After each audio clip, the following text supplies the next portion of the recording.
نہ جانے ستمگر کی باتوں کا جادو تھا یا نیلی سمندر جیسی گہری آنکھوں کا کہ وہ خود کو بہکتا ہوا پا رہی تھی پہلی بار، جسے اس نے ارد گرد حصار باندھ دیا ہو، جادوئی حصار۔ نجمہ کا دل بے قابو ہونے لگا تھا۔ وہ جواب دینے کے بجائے اس کے خوبصورت چہرے کو تک رہی تھی۔ اس کی سیاہ آنکھوں میں ابھرتے جذبات ایک مقابل مسکراتے ہوئے چڑھنے کی نیت سے بولا، مجھے تو ایسی بیوی چاہیے تھی کہ جب گھر آؤں تو سب سے پہلے پوچھے کھانا لگاؤں یا بستر۔ ایک لمحے کی دیری کے بعد مزید اس کے حسین چہرے پر جھکا۔ اس کی آنکھوں میں شوقی و شرارت مچ رہی تھی۔ زیادہ شوقے مت بنو، ہٹو، بڑے آئے، کھانا لگاؤں یا بستر؟ تمہارے لیے صرف زہر والی چائے بنانے کی خدمت کر سکتی ہوں میں، کہو تو کروں؟ اس کی آنکھوں کو شرارت سے سرشار دیکھ گویا وہ ایک جھٹکے سے اپنے حواسوں میں لوٹی تھی۔ تیز سے اپنے سیدھے ہاتھ کی پشت اس کے نابی لبوں پر رکھ تاکہ مقابل مزید حدود پار نہ کرے، پھر منہ بسوڑتے ہوئے اس کی نقل اتارنے لگی۔ وہ قاتل حسینہ نہیں جانتی کتنی کیوٹ لگ رہی تھی اس لمحے میں، وہ بس ٹکٹکی باندھے دیکھتا ہی چلا گیا۔ آخری جملہ طنزیہ انداز میں استفسار کرتے ہوئے اسے خود سے دور دھکیلنے لگی۔ اس حسین دلربا کا نازک ہاتھ اپنے اور اس کے درمیان رکاوٹ بنتے محسوس ہوا تو تیزی سے اس کے دونوں ہاتھ اپنے ایک ہاتھ سے پکڑ کر اس قاتل حسینہ کے سر سے اوپر لگا دیے۔ چہرے پر ایک دل فریب مسکراہٹ رقصہ تھی جو نجمہ نے اس کے رعبدار چہرے پر اس سے پہلے کبھی نہیں دیکھی تھی۔ شاید وہ اچھے موڈ میں تھا، اس بات کا اندازہ نجمہ اس کے چہرے پر سجی مسکراہٹ سے لگا رہی تھی۔ زہر والی چائے، وہ خوبرو نوجوان گھمگیر لہجے میں سوچتے ہوئے گویا ہوا، ویسے ہزاروں زہریلے سانپ ایک طرف اور میری جان تمہاری زبان ایک طرف، تو کیوں کر نہ میں وہ زہر پیوں جسے پینے کے بعد بچنے کی کوئی امید نہ بچے؟ ذو معنی انداز میں کہہ کر اس کے چہرے کے بالکل قریب اپنا چہرہ لے آیا۔ تمہیں تو رومانس کرنا بھی نہیں آتا، بھلا ایسے کون کہتا ہے؟ ہٹو۔ اس کا گمان تھا وہ ہر بار کی طرح لال ہو جائے گی مرے حیا کے، مگر وہ الٹا جھنجھلا کر کہنے لگی، کیونکہ اس کا ری ایکشن توقع کے بالکل برخلاف تھا تو وہ اس کے ہاتھ آزاد کر کے الجھ کر اسے دیکھنے لگا۔ اوہ، تو مسز محب اجلال ملک چاہتی ہیں کہ میں ان سے رومانس کروں؟ شوقی سے مسکراتے ہوئے استفسار کرنے لگا تھا۔ اس کا انداز چھیڑنے والا تھا۔ تو اتنی دیر سے کیا کر رہے ہو؟ پھر وہ آبرو چکا کر الجھ کر پوچھنے لگی۔ یہ پہلی بار تھا جب وہ اتنا فری ہو کر بات کر رہی تھی، اور کیوں نہ کرتی؟ اس نے ایک گھر دے دیا تھا اسے، اس کا اپنا گھر جس کی وہ مالکین تھی۔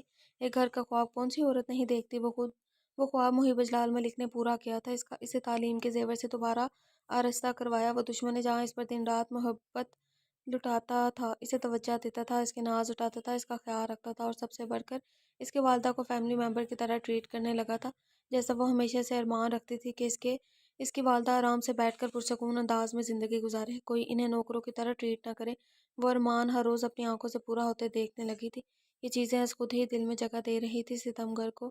میں تو صرف تنگ کرنے کا ارادہ رکھتا تھا، وہ صاحب کوئی سے معصومانہ چہرہ بناتے گویا ہوا تھا، تنگ؟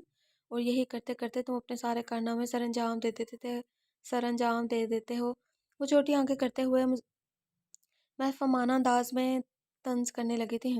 تنگ کرتے کرتے کب حدود پار ہو جاتی ہیں مجھے پتہ نہیں چلتا۔ دنیا جہاں کی معصومیت وہ اپنے چہرے پر سجائے بول رہا تھا، ساتھ ساتھ ہاتھ اس کے نازک وجود پر اپنا حصار باندھ رہے تھے۔ اس وقت کون آیا ہے؟ اچانک ہی کمرے کا دروازہ ناک ہوا تو وہ منہ بسوڑ کر دروازے کی جانب دیکھ کر آبرو چکا کر استفسار کرنے لگا، مجھے کیا پتا؟ بلا علمی سے کندھے اچکاتے ہوئے بولی تھی۔ کون؟ اس نے بھرمدار آواز میں پوچھا۔ ماسٹر میڈم کی دوستیں آئی ہیں۔ دروازے کی دوسری جانب سے آواز آئی تھی۔ اس وقت نجمہ کی طرف دیکھ حیرت سے بولا، ہو سکتا ہے پارٹی کے لیے لے جانے آئی ہوں۔ وہ دھیمی آواز میں بولی تھی۔ پارٹی؟ ہاں، وہ جیا کے فارم ہاؤس پر ہے، ساری فرینڈز ہوں گی، وہ خاصا لچکدار انداز میں ڈرتے ڈرتے بتا رہی تھی۔ تبھی میں کہوں آج محترمہ کے مزاج اتنے بدلے بدلے کیسے؟ وہ دل میں سوچتے ہوئے بولا تھا۔ اچھا ہٹو تو صحیح مجھ پر سے، میں ویلکم تو کروں ان کا اپنے گھر میں؟ اپنے گھر کے الفاظ کس قدر مان سے ادا کیے اس لڑکی نے۔ محب تو یہی دیکھتا رہ گیا۔ اچھا لگا کہ وہ اپنا مان رہی ہے۔ مسکراتے ہوئے اس پر سے ہٹا، جس پر وہ تیزی سے اٹھ کر اپنا حلیہ ٹھیک کرتے ہوئے باہر جانے لگی۔ اچھا اگر وہ لوگ زیادہ ضد کریں تو چلی جاؤں؟ سمپل سی پارٹی ہے، صرف فیمیلز ہیں۔ اچانک کسی خیال کے آ جانے پر محب کی جانب مڑ کر اس کی اجازت طلب کی۔ محب واقف تھا وہ آخری جملہ بتا نہیں رہی تھی، جتا رہی تھی۔ اس نے فقط اتنا کہا تھا، اب اس کا مطلب ہاں ہے یا نہ؟ وہ تجسس سے پوچھ رہی تھی، ساتھ ساتھ امید بھی وابستہ تھی کہ ہاں نکلے۔ ہاں، اتنا کہہ کر اس نے تکیہ اٹھا کر اپنے سر کے نیچے لگایا۔ لائٹس آف کر دو اور جلدی واپس آنا، اور ہاں گارڈز آ جائیں گے تمہارے، وہ اطلاع دینے والے انداز میں کہتے آنکھیں موند کیا؟ کیوں گارڈز کیوں؟ تمہیں یقین نہیں ہے مجھ پر؟ وہ تیزی سے خفگی برے لہجے میں پوچھنے لگی تھی۔ گارڈز حفاظت کے لیے ہیں تمہاری، اس میں یقین کی بات کہاں سے آ گئی؟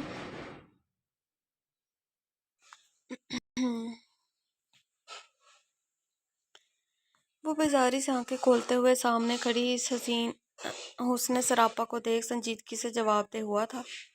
دیکھو ذرا حفاظت کی بات کر کون رہا ہے جو خود کھلا دشمن ہے میرا۔ اپنی ماں سے مجھے سیڑھیوں سے پکواتے وقت ذرا یاد نہیں آئی تھی یہ حفاظت تمہیں؟ اس دنیا میں سب سے زیادہ خطرناک مجھے صرف تم سے اور تمہارے گھر خطرہ سے مجھے تم سے اور تمہارے گھر والوں میں سے ہے۔ وہ خاصا جذبر ہو کر طنز کے تیر چلانے لگی تھی۔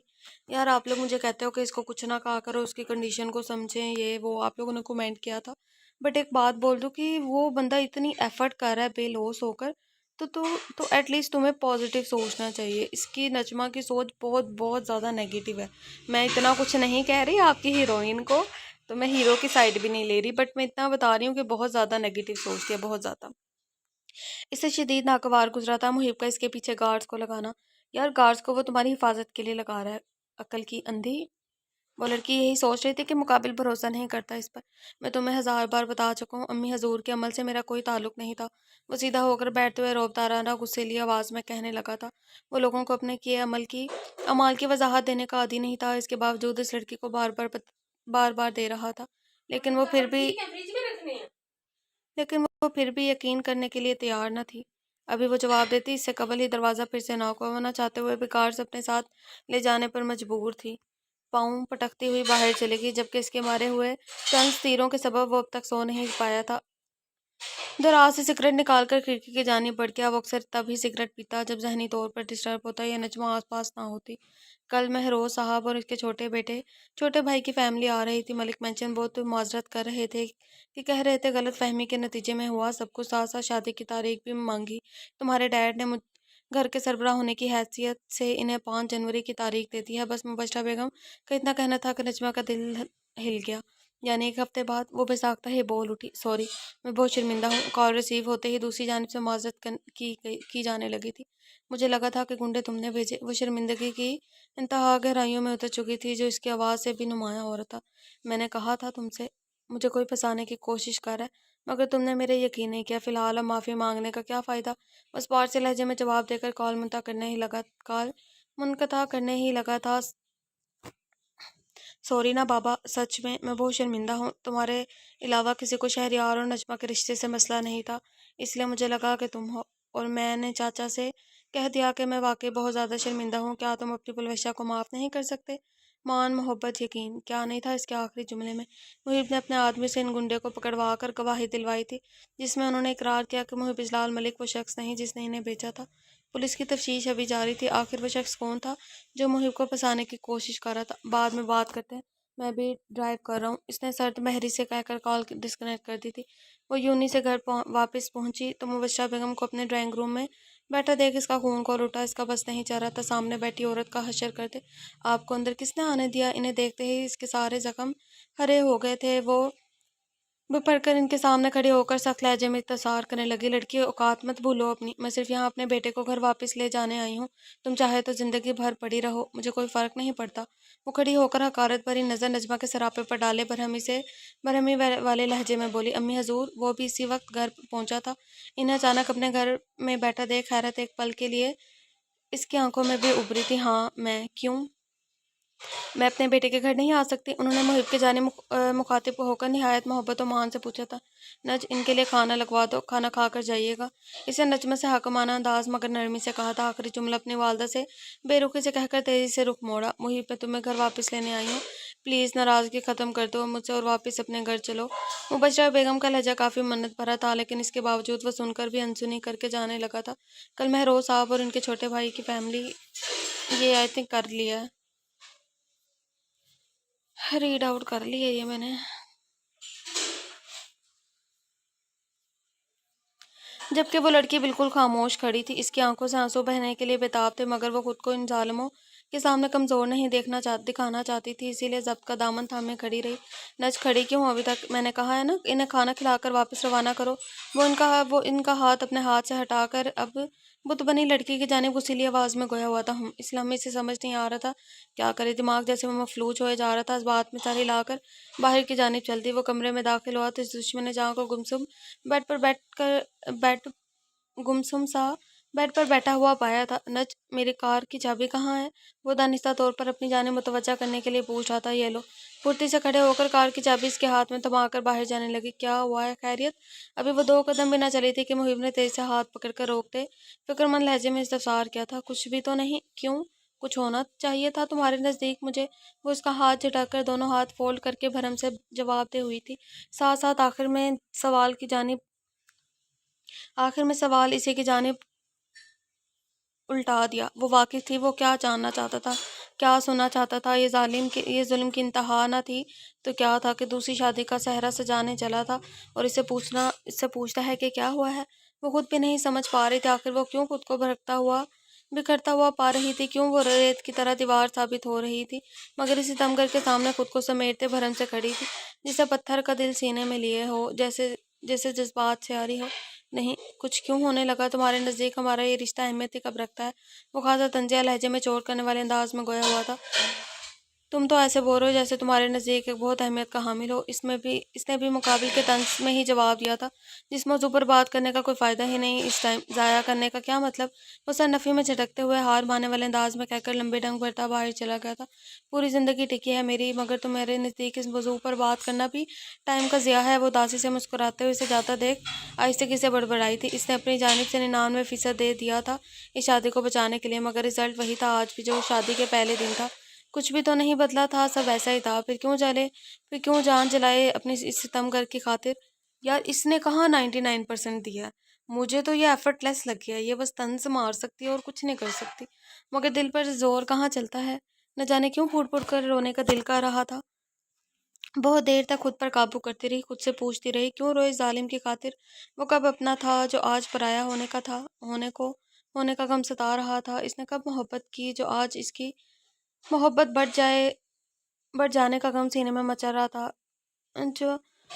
جواب میں دل نے کتنے ہی اس کے حسن سلوک گنوائے، مگر دماغ پھر بھی ماننے کے لیے تیار نہ تھا۔ یہی کہتا کہ یقیناً اس ظالم کا کوئی مقصد رہا ہوگا اس حسن سلوک کے پیچھے۔ بس نجمہ، کیا مبشرہ بھابی آئی تھی؟ عروسہ بیگم ابھی یتیم خانے سے لوٹی تھی۔ وہ اکثر وہاں جایا کرتی تھی اور اپنا زیادہ سے زیادہ وقت ان بچوں کے ساتھ گزارتی۔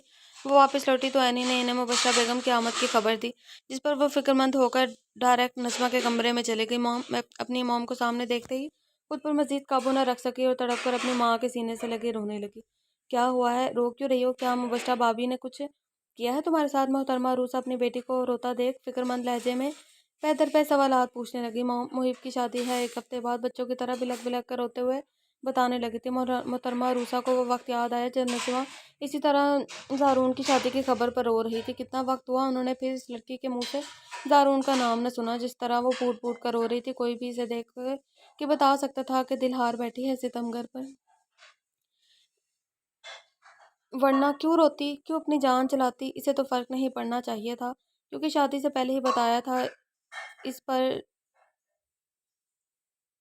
اس ہرجائی نے کہ دوسری بار صحرا ضرور سجائے گا سر پر۔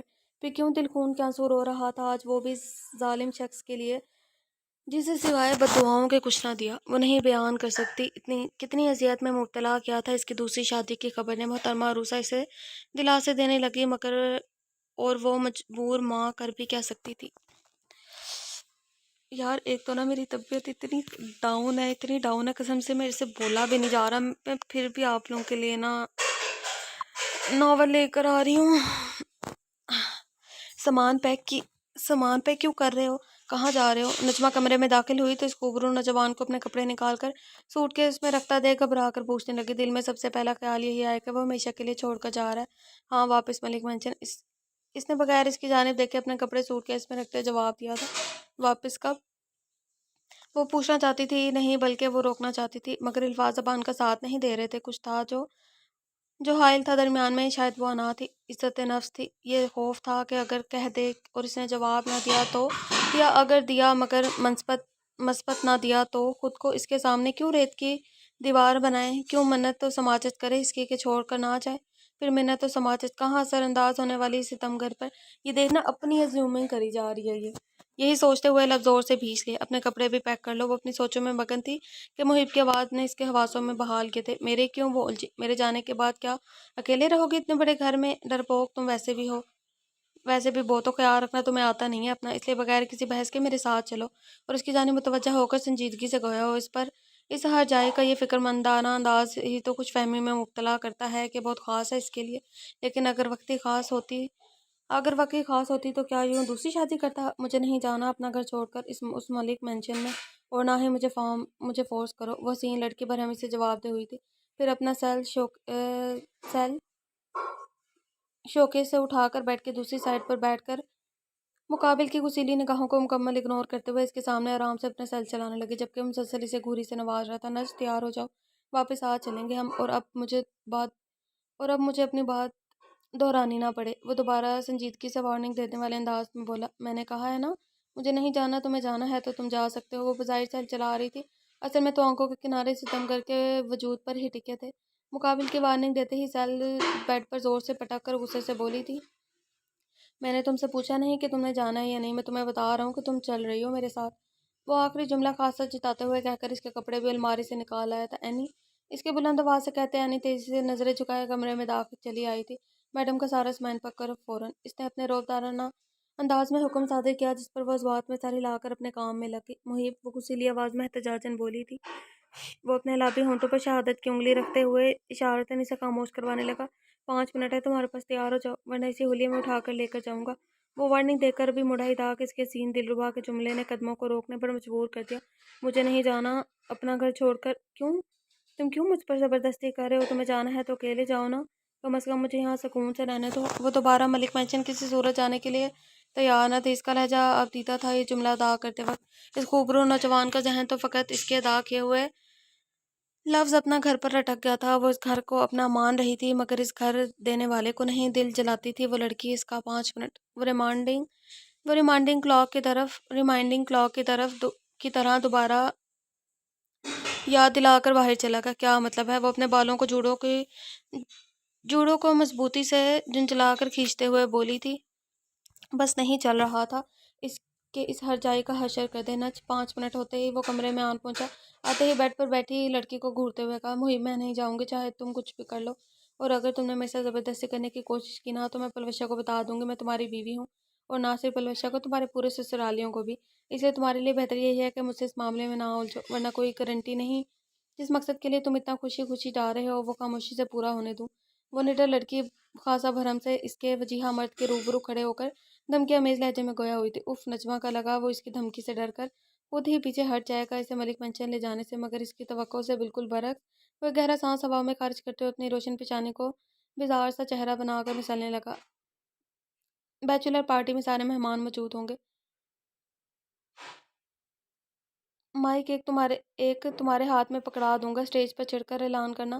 اوکے میری جان، اس نے خاصا طنزیہ انداز میں لاپرواہی کے ساتھ کہتے ہی اس پنک رنگ کی نائٹ ڈریس میں ملبوس لڑکی کو بوری کی طرح اپنے کندھے پر ڈالا تھا۔ وہ باہر لے جانے لگا۔ محیب، چھوڑ دو مجھے ورنہ میں سب کو بتا دوں گی کہ میں تمہاری بیوی ہوں۔ تم غلطی کر رہے ہو بہت بڑی، مجھے ہلکے میں لے کر، میں ڈرتی نہیں ہوں تم سے۔ وہ پرزور احتجاج کر رہی تھی، مگر محیب اس کے احتجاج کو خاطر میں کب لایا تھا جو آج لاتا۔ کار کا گیٹ کھولتے ہی پہلا خیال تو اسے زور سے پٹکنے کا آیا۔ کیا سوچ کر دھمکیاں دے رہی تھی وہ، مگر اگلے ہی پل خیال آیا کہ کہیں اس کے لگ نہ جائے، اسی لیے بہت نرمی سے اسے سیٹ پر بٹھایا تھا۔ وہ کیوں نہ جذبر ہوتا، دھمکیاں دے رہی تھی کہ بیوی ہے سب کو بتا دے گی، بجائے اس کے کہ اس کا ہاتھ تھام کر حق سے کہتی کہ تم صرف میرے ہو اور بدلے میں پیا میں تیری۔ یہی ناول کا نام ہے۔ میڈم کی والدہ کو لے کر پیچھے والی گاڑی میں آؤ، اس نے ڈرائیور سے اپنے رعبدار انداز میں کہا، اور خود کار کا گیٹ کھول کر ڈرائیونگ سیٹ پر بیٹھ گیا۔ تم مجھے ہلکے میں لے رہے ہو، زندگی کی سب سے بڑی غلطی کر رہے ہو، میں واقعی سب کو بتا دوں گی کہ تم۔ وہ بھی دھمکی آمیز لہجے میں بول ہی رہی تھی کہ وہ خوبرو نوجوان اچانک سے اپنا حسین چہرہ اس کے چہرے کے نزدیک لے آیا، اتنا نزدیک کہ وہ اس کی گرم سانسیں اپنے چہرے پر محسوس کرنے لگی۔ آگے کے الفاظ اس کی قربت کے سبب منہ میں ہی پھنس گئے تھے۔ A barking dog never bite۔ اس نے طنزیہ مسکراہٹ ہونٹوں کے کنارے پر سجائے کہا، تم۔ مقابل کا کہا جملہ سر سے پاؤں تک آگ بھڑکا گیا تھا جسم میں۔ تم دیکھتے جاؤ محیب اجلال ملک، میں کرتی کیا ہوں۔ اب تم بھول جاؤ کہ تمہاری دوسری شادی ہوگی۔ میں تو کہتی ہوں ابھی سے کل پڑھ لو اپنے دوسری شادی کے سنہرے خوابوں پر۔ وہ خاصا جذبر ہو کر دانت پیستے ہوئے گویا ہوئی تھی۔ غصے کے سبب اس کی ناک بالکل ٹماٹر کی طرح سرخ پڑ چکی تھی، جو اس کی سفید رنگت پر الگ ہی نمایاں ہو رہی تھی۔ وہ قاتل حسینہ اس لمحے دل پر وار کرتی محسوس ہوئی تھی۔ مقابل کو اس کی دھمکیوں کو ایک کان سے سن کر دوسرے کان سے اڑاتے ہوئے نرمی سے اس کی ناک کو چوما اور پھر پیشانی کو۔ اس کا اچانک عمل نجمہ کو الجھن میں ڈال گیا تھا۔ اب یہ کیا تھا؟ وہ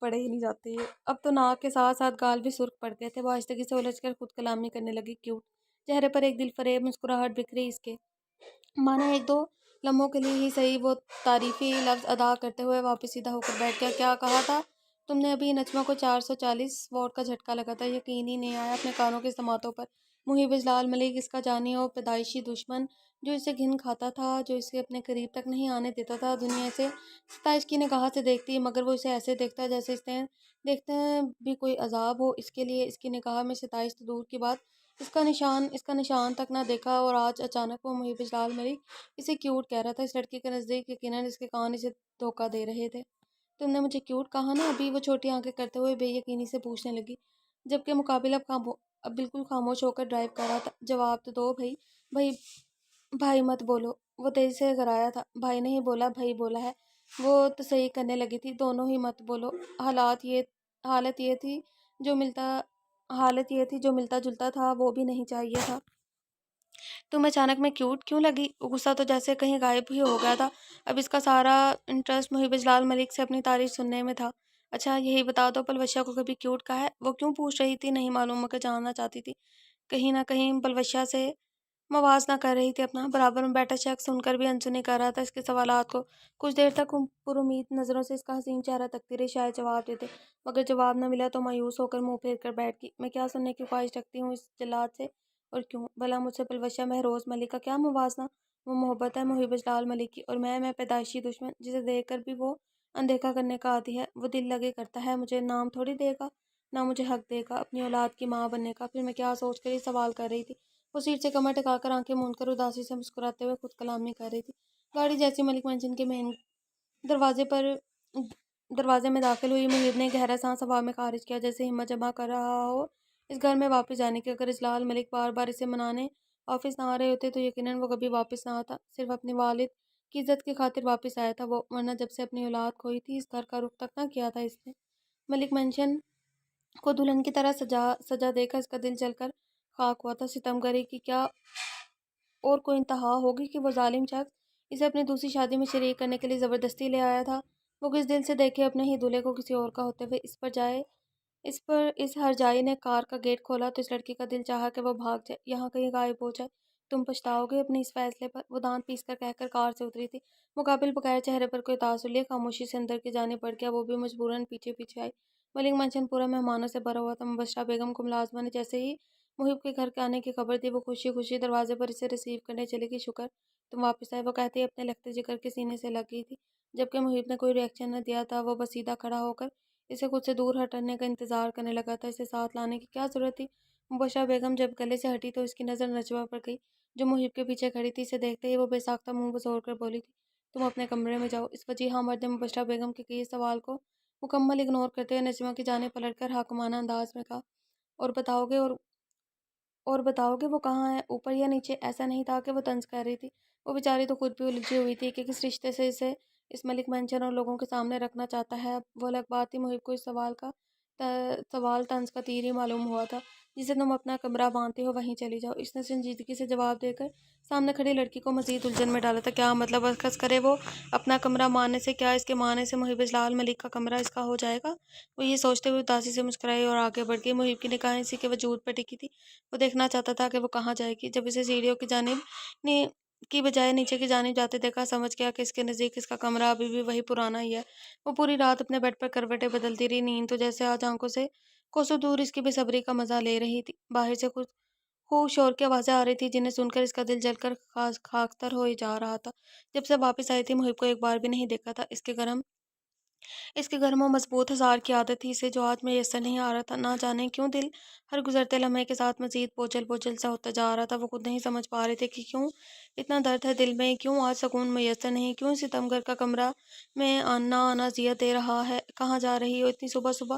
وہ تیار ہو کر اپنے کمرے سے نکلی اور ڈائریکٹ باہر کا رخ کیا۔ وہ ناشتہ کرنے کا کوئی ارادہ نہ رکھتی تھی، اور کرتی بھی کیسے؟ کھانا و پانی اس کے حلق سے نیچے نہیں اتر آ رہے تھے جب سے اس ستمگر کی دوسری شادی کی خبر سنی تھی۔ ابھی وہ 3-4 قدم ہی چلی تھی کہ پیچھے سے محترمہ رقیہ کے کیے سوال نے اس کے قدموں کو مزید آگے جانے سے روکا تھا۔ یونہی پلٹ کر بے تاثر چہرے کے ساتھ جواب دیا تھا، گھر میں شادی ہے، کچھ دنوں کی چھٹیاں لے لو۔ وہ مشورہ نہیں دے رہی تھی، وہ تو حکم صادر کرتی جو نجمہ کو اس لمحے خاصا ناگوار گزرا تھا۔ محب اجلال ملک کم تھا اس کی زندگی پر اپنی حکومت چلانے کے لیے کہ اب محترمہ رقیہ بھی میدان میں کود پڑی تھی۔ ہاں لے لیتی، مگر کیا بتائیں گی کہ ایکسپلینیشن میں کیا لکھوں؟ کس کی شادی کی چھٹیاں لے رہی ہیں؟ وہ خاصا طنز کے انداز میں پوچھنے لگی۔ لکھ دینا کزن کی۔ نجمہ کو اس لمحے وہ جلے پر نمک چھڑکتی معلوم ہوئی تھی۔ دادیاں ایسی تو نہیں ہوتی، دادیاں تو پوتا پوتی پر جان چھڑکتی ہیں، مگر وہ تو محبت تو دور کی بات اسے سیدھے منہ بات نہیں کرتی تھی۔ آخر اس کا کیا قصور تھا جو ملک مینشن کے ہر شخص کے دل میں سوائے اس کے لیے قدرت و حقارت کے کچھ نہ تھا؟ جبکہ خون تھی وہ لڑکی اس خاندان کا۔ ان کو مزید کوئی جواب دینا وقت کا ضیاع معلوم ہوا۔ بغیر کوئی جواب دیے کارروائی کے باہر جانے لگی تھی۔ سنو لڑکی، محترمہ رقیہ نے اسے اجنبی کی طرح مخاطب کیا تھا، میرا نام نجمہ ہے۔ وہ مڑ کر انہیں دیکھ خاصا جتاتے ہوئے بتانے لگی تھی، جو بھی ہے جانے سے پہلے سیڑھیوں کی صفائی کرو، دیکھو کسی بچی نے پانی پھینک دیا، کوئی بے دہانی میں گر جائے تو۔ نجمہ کو ایک لمحے کے لیے اپنے کانوں پر یقین آیا۔ گھر کے ملازمین کیا کم پڑ گئے تھے جو وہ اسے صفائی کا کہہ رہی تھی؟ اسے شدید احساس ہوا جب تک وہ محب کی بیوی کی حیثیت سے اس ملک مینشن میں رہ رہی تھی کسی کی مجال نہ تھی کہ اسے مس ٹریٹ کرے۔ آج اسے تمغر کی صاحبان سر سے کیا ہٹا لوگوں نے اصل روپ دکھانا شروع کر دیا تھا۔ کوئی بعید نہیں محب کے اسلام آباد شفٹ ہو جانے کے بعد یہ لوگ اسے نوکرانیوں کی طرح رکھے جیسے اس کی ماں کو رکھتے تھے۔ کیا واقعی اس کی زندگی بھر انہیں اندھیروں کی جانب گامزن ہوئی تھی؟ کیا سوچ رہی ہو؟ کھڑے کھڑے جلدی صاف کرو۔ محترمہ رقیہ اس بار خاصا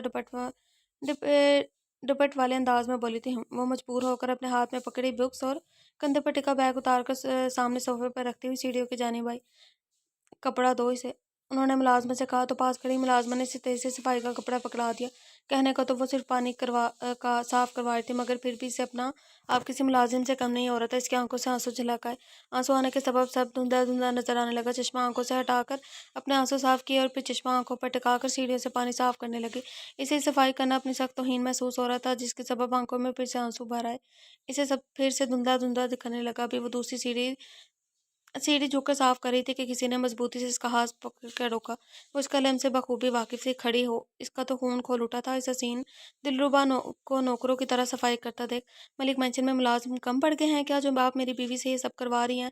اس کی نازک کلائی کو پکڑ کر کھینچتے ہوئے نیچے لائے اور محترمہ رقیہ کے روبرو آ کر کھڑا ہوا۔ اس کی آنکھیں غصے کی شدت سے لال تھی۔ نہایت سر لہجے میں گھر میں آئے مہمانوں کی پرواہ کیے بغیر دھاڑا۔ وہ تو صبح کا وقت تھا اور گھر آئے سارے مہمان رات کو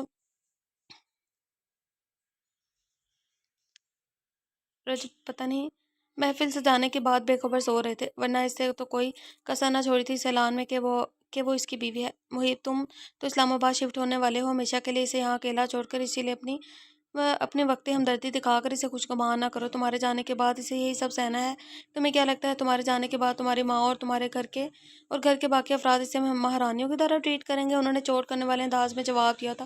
محب کو سمجھ آ گیا تھا انہوں نے دانستہ طور پر اسے دکھانے اور سمجھانے کے لیے یہ عمل کیا تھا۔ اس کا غصہ تو کچھ لمحوں پہلے آسمانوں سے باتیں کر رہا تھا، وہ بالکل چومنتر ہو گیا تھا۔ لڑکی عادت ڈالو ان سب کی۔ محترمہ رقیہ نجمہ کو نصیحت آمیز لہجے میں کہہ کر وہاں سے چلی گئی تھی۔ ان کے جاتے ہی نجمہ نے محب کا ہاتھ بے رحمی سے جھٹکا اور چشمہ اتار کر آنکھوں سے آنسو صاف کرتے اپنے سامان کی جانب بڑھی۔ وہ اپنا بیگ کندھے پر ٹانگ کر کچھ کتابیں ہاتھوں میں لیے بغیر کچھ کہے باہر جانے لگی۔ میں تمہیں چھوڑنے چلتا ہوں۔ اسے یوں اکیلا جاتا دیکھ اس خوبرو نوجوان نے تیزی سے اپنے رعبدارانہ انداز میں کہا تھا، اس کی ضرورت نہیں، دادی نے ٹھیک کہا ہے، مجھے عادت ڈالنی چاہیے۔ اس نے روحان سے لہجے میں سرخ ہوتی آنکھوں کے سامنے اسے دیکھ کر دو ٹوک انداز میں کہا تھا، پھر باہر کی طرف چل دی۔ وہ ہونٹ بھینچ کر اسے جاتا دیکھنے لگا تھا۔ وہ جویریہ کے ساتھ یونی کی لائبریری جا رہی تھی کہ اچانک اسے چلتے وقت اپنا سر چکراتا ہوا محسوس ہوا۔ وہ گرنے ہی لگی تھی کہ جویریہ نے اس کے وجود کو تیزی سے تھاما۔ کیا ہوا؟ وہ فکرمند لہجے میں پوچھنے لگی۔ کچھ نہیں، بس ہلکا سا چکر آ گیا، اس نے لاپرواہی سے کہا تھا۔ تمہاری طبیعت خراب تھی تو یونی کیوں آئی؟ گھر پر آرام کرنا تھا نا، چہرہ بھی کتنا سفید پڑ رہا ہے تمہارا۔ جویریہ اس کی فکر میں گھلتے ہوئے کہہ رہی تھی، یار بس ہلکا سا چکر آیا ہے، میں ٹھیک ہوں۔ اسے اپنی صحت کی جانب مکمل لاپرواہی کا مظاہرہ کرتے دیکھ جویریہ خفگی سے بولی تھی، کوئی ٹھیک نہیں ہو تم، آنکھیں بھی سوجی سوجی دکھائی دے رہی ہے، چلو میں تمہیں ڈاکٹر کے پاس لے کر چلتی ہوں۔ نجمہ نے اسے ٹالنا چاہا مگر وہ نہ مانی۔ آپ ایسی حالت میں بھوکی کیسے رہ سکتی ہیں؟ چکر تو آئیں گے ہی نا، ڈاکٹرانی کے ذرا سختی سے کہتے ہی نجمہ الجھ کر انہیں دیکھنے لگی۔ ایسی حالت مطلب؟ جویریہ نے تیزی سے پوچھا۔ پریگنینسی میں ڈاکٹرانی کے کہتے ہی نجمہ پر 2-3 منٹوں کے لیے کے لیے سکتہ طاری ہو گیا تھا۔ خدا نے اس پر پھر کرم کیا تھا، اسے پھر ماں بننے کی نعمت سے نوازا تھا۔ اسی لمحے وہ سمجھ نہیں پا رہی تھی کن لفظوں میں خدا کا شکر ادا کرے۔ آنکھوں سے آنسو اس سجدہ شکر میں از خود ہی بہنے لگے تھے۔ واقعی بہت بہت مبارک ہو نجمہ۔ نچ جویریہ خوشی سے اپنی چیئر سے اٹھ پر اس پر کودنے والے انداز میں لپٹی تھی۔ اچانک اسے اپنے ساتھ ہوا پچھلا حادثہ یاد آنے لگا جس پر اس نے اپنے پیٹ کے مقام پر ہاتھ رکھ کر تم فکر مت کرنا میرے بچے، اس بار تمہاری خاطر میں دنیا کے ہر شخص سے لڑ جاؤں گی۔ نجمہ کمزور ہو سکتی ہے مگر تمہاری ماں نہیں۔ اس بار میں تمہیں کسی کو نقصان نہیں پہنچانے دوں گی چاہے کچھ بھی ہو جائے، اور وعدہ کر رہی ہوں اس ننھی سی جان سے۔ اس بار اس کے لیے یہ خبر کچھ ماہ تک چھپائے رکھنا آسان تھا کیونکہ وہ ڈاکٹرانی ان کی فیملی ڈاکٹر نہیں تھی۔ جی آپ پلیز یہ بات کسی کو مت بتانا، وہ بہت پریشان ہو کر منتی لہجے میں جویریہ سے ڈاکٹرانی کے روم سے باہر آنے کے بعد کہنے لگی۔ اوکے، جب تک تم نہیں چاہتی میں کسی کو نہیں بتاؤں گی۔ مگر تم اتنی پریشان کیوں ہو رہی ہو؟ وہ دیکھ سکتی تھی اپنی سہیلی کے چہرے پر جھلکتی فکر کو۔ کیونکہ میرے بچے کی جان کو خطرہ ہے، وہ نہ چاہتے ہوئے بھی یہ کہتے وقت رو پڑی تھی۔ کیا؟ جویریہ کو تو جیسے اپنے کانوں پر یقین ہی نہیں آیا تھا۔ ہاں، کیوں اور کس سے؟ وہ لچکر دہی سے پوچھنے لگی۔ نجمہ اسے بتانا چاہتی تھی مگر ابھی بتانے کے لیے منہ کھولا ہی تھا کہ اس کی نظر اچانک اسٹریچر پر جاتے ہوئے شخص پر پڑی جس کے سر اور جسم کے دوسرے اعضاء سے بہت زیادہ خون نکل رہا تھا۔ اس شخص کے ساتھ پولیس اور ڈاکٹر کی ٹیم بھاگتے ہوئے آپریشن تھیٹر کی جانب جا رہی تھی۔ اسے لگا اس کی جان نکل گئی، روح جسم سے جدا ہو گئی۔ محیب اتنی زور سے چیخی کہ وہاں موجود ہر شخص کی جانب متوجہ ہوا۔ محیب! وہ پاگلوں کی طرح بے حواسی کے عالم میں اس کے پیچھے بھاگی تھی۔ محیب! محیب! تیزی سے اس کا خون آلود ہاتھ تھام کر بار بار پکارنے لگی۔ ذہن جیسے مفلوج ہو گیا تھا اس کا۔ لگا اس سے بڑی قیامت نہیں آ سکتی اب۔ وہ کب اتنا پیارا ہوا کہ اسے خون آلود دیکھ وہ دل و جان سے تڑپ اٹھی۔ محیب آنکھیں کھولو، آنکھیں کھولو، کیا ہوا ہے تمہیں؟ وہ بھی ساتھ ساتھ آپریشن تھیٹر کی جانب بھاگ رہی تھی۔ یہیں رکے، ڈاکٹر نے اسے باہر روکتے کہا۔ نہیں، وہ محیب ہے، وہ میرا شوہر، پلیز مجھے اس کے پاس جانے دے پلیز۔ وہ حلق کے بل چیختے ہوئے ڈاکٹر اور نرسز کا ہاتھ سے بنایا ہزار توڑتے ہوئے اندر اسی تمغر کے پاس جانے کی کوشش کرنے لگی تھی۔ نجمہ سنبھالو خود کو، ڈاکٹر کو اپنا کام کرنے دو۔ جویریہ نے بمشکل اس کے بکھرتے سراپے کو سمیٹ کر روکنے کی کوشش کی تھی مگر وہ لڑکی سنبھلنے ہی نہیں آ رہی تھی۔ آتی بھی کیسے؟ ایسا کیا جادو کیا تھا اسی تمغر نے کہ جانی دشمن ہونے کے باوجود وہ تڑپ رہی تھی آج صرف اس کے لیے۔ سنبھالیں میڈم خود کو، پولیس آفیسر نے نجمہ کو دیکھ کر بے تاثر چہرے کے ساتھ کہا تھا۔ کیا ہوا محیب بھائی کو؟ جویریہ نے روحان سے لہجے میں سامنے کھڑے پولیس آفیسر کو دیکھ کر استفسار کیا تھا۔ ان کی کار کی بریک فیل ہو گیا تھا، ہمیں کار درخت سے ٹکرائی ہوئی حالت میں ملی، یہ اسی میں تھے۔ یقیناً وہ نجمہ کو لینے ہی آ رہا تھا جب اس حادثے کا شکار ہوا۔ سوائے نجمہ کو پک اور ڈراپ سروس دینے کے وہ کبھی خود ڈرائیو نہیں کرتا تھا، اگر کرتا بھی تو بہت کم تھا۔ اسے سمجھ نہیں آ رہا تھا کیا ہو رہا ہے اس کے ساتھ، زندگی کیسے امتحان لے رہی تھی اس کے۔ ابھی کچھ لمحوں پہلے تو اسے اپنے ساتھ محلے کی اس ننھی سی جان کی خوشخبری ملی تھی، ابھی تو اس نے ٹھیک طرح اپنی خوشی منائی بھی نہ تھی کہ اس کا ہمسفر ہر جائے زندگی موت کے بیچ جنگ لڑتا نظر آیا تھا۔ میڈم، آپ نے ابھی ڈاکٹر سے کہا ہے کہ آپ محب اجلال ملک کی وائف ہیں، کیا واقعی ایسا ہے؟ پولیس آفیسر نے خاصا تعجب بھرے لہجے میں جویریہ کے گلے لگی لڑکی کو روتے ہوئے پوچھا تھا۔ سر باہر رپورٹر کا ہجوم لگانا سٹارٹ ہو گیا۔ نجمہ اس حالت میں نہ تھی کہ جواب دیتی، وہ بس روئی چلی جا رہی تھی۔ پولیس آفیسر اسے فورس کرتے جواب دینے پر اسے قبل ہی ایک حوالدار کی وردی میں ملبوس لڑکی نے اسے آ کر اطلاع دی۔ تم نے گھر والوں کو انفارم کیا؟ جی سر، کر دیا، انہوں نے کہا ہے کہ ان کے آنے تک رپورٹر کو روک کر رکھا جائے۔ وہ تیزی سے جواب دے رہی تھی، چلو پھر باہر ڈیوٹی کرو۔ اس کے حاکمانہ انداز میں اپنی ٹیم کو کہا جو حکم ملتے ہی پھرتی سے باہر کی جانب بڑھ گئی تھی۔ میڈم، آپ نے جواب نہیں دیا، آپ وائف ہیں محب اجلال ملک کی؟ اس سے قبل جویریہ اس کی جگہ جواب میں ہاں کہتی، پیچھے سے نسوانی آوازیں اس کے الفاظ کو منہ میں ہی توڑ دیتے مجبور کیا۔ نہیں، وہ مبشرہ بیگم تھی جو ان کی آواز کیسے نہ پہچانتی، مگر اسی لمحے کچھ نہیں کہا۔ لڑکی نے ہمت نہیں تھی اس میں لڑنے کی ہمت نہیں تھی اس کی ہر سانس دعا گو تھی کہ اس کی پیدائشی دشمن کو کچھ نہ ہو۔ اچانک سے میرے بیٹے کا کار بریک کیسے ہوئی؟ اجلال ملک نے پولیس آفیسر کو دیکھ کر رعبدارانہ انداز میں استفسار کیا تھا۔ غم و غصے ان کے رعبدار چہرے پر عیاں تھے۔ آخر ملک مینشن کا شہزادہ تھا وہ، پوری فیملی کو جوڑ کر رکھنے والا۔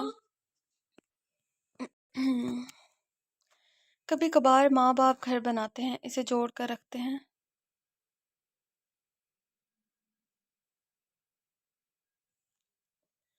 مگر ہوتے ہیں کچھ ایسے خاص بچے جو اپنے ماں باپ کے بکھرے گھر کو سمیٹ کر انہیں پھر سے ایک خوشحال زندگی کی جانب گامزن کرتے ہیں، اور انہی میں سے تھا وہ۔ مانا حاسدین کی کمی نہ تھی اس کی زندگی میں، مگر جان نچھاور کرنے والوں کی فہرست بھی طویل تھی۔ آخر کو وہ اپنی بیوی کو اس